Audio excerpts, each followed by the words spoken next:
By the middle of the month, the last of the snow flurries have turned to showers of rain, and something amazing is happening in Tarka's Mills. It is starting to green up. The ice in Matty Tellingham's cow pond has gone out, and the patches of snow in the tract of forest called the Big Woods have all begun to shrink. It seems that the old and wonderful trick is going to happen again. Spring is going to come. The townsfolk celebrate it in small ways, in spite of the shadow that has fallen over the town. Grandma Haig bakes pies and sets them out on the kitchen windowsill to cool. On Sunday at the Grace Baptist Church, the Reverend Lester Lowe reads the Song of Solomon and preaches a sermon titled The Spring of the Lord's Love. On a more secular note, Chris Wrightston, the biggest drunk in Tarka's Mills, throws his great spring drunk and staggers off in the silver, unreal light of a nearly full April moon.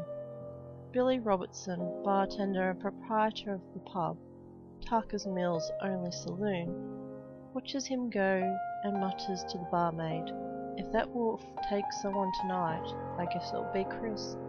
"Don't talk about it," the barmaid replies, shuddering. Her name is Esley Fournier. She's 24, and she attends the Grace Baptist and sings in the choir because she has a crush on the Reverend Lowe. But she plans to leave the Mills by summer, crush or no crush. This wolf business has begun to scare her. She has begun to think that the tips might be better in Portsmouth, and the only wolves there wore sailor uniforms. Night in Tarka's Mills as the sun grows fat for the third time that year are uncomfortable times. The days are better. On the town common there is suddenly a sky full of kites each afternoon. Brady Kinnaid, 11 years old, has gotten a vulture for his birthday, and has lost all track of time in his pleasure at feeling the kite tug in his hands like a live thing, watching it dip and swoop through the blue sky above the bandstand. He has forgotten about going home for supper. He is unaware that the other kite flyers have left one by one, with their box kites and tank kites and aluminium flyers tucked securely under their arms. Unaware he is alone. It is the fading daylight and advancing blue shadow which finally make him realize he has lingered too long. That and the moon just rising over the woods at the edge of the path.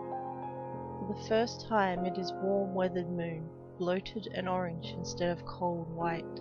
But Brady doesn't notice this. He is only aware that he has stayed too long. His father is probably going to whoop him, and dark is coming.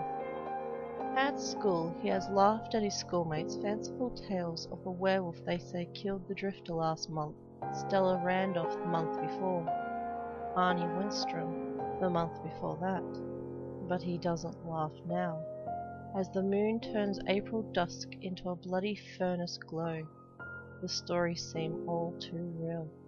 He begins to wind twine into his ball as fast as he can, dragging the vulture with its two bloodshot eyes out of the darkening sky. He brings it in too fast, and the breeze suddenly dies. As a result, the kite dives behind the bandstand.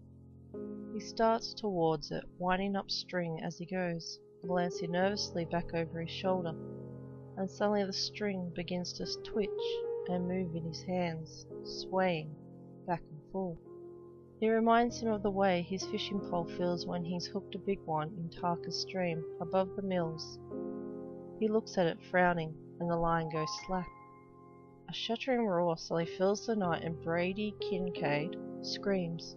He believes now. Yes, he believes now. All right, but it's too late, and his scream is lost under that snarling roar that rises in a sudden chilling glissade to a howl. The wolf is running towards him, running on two legs, its shaggy pelt painted orange with moonfire, its eyes glaring green lamps, and in one paw, a paw with human fingers and claws where the nails should be, is Brady's vulture kite. It is fluttering madly. Brady turns to run, and dry arms suddenly encircle him. He can smell something like blood and cinnamon, and he is found the next day propped against the war memorial, headless and disemboweled. the vulture kite in one stiffening hand. The kite flutters, as if trying for the sky, as the search party turn away, horrified and sick. It flutters because the breeze has already come up. It flutters as if it knows this would be a good day for kites.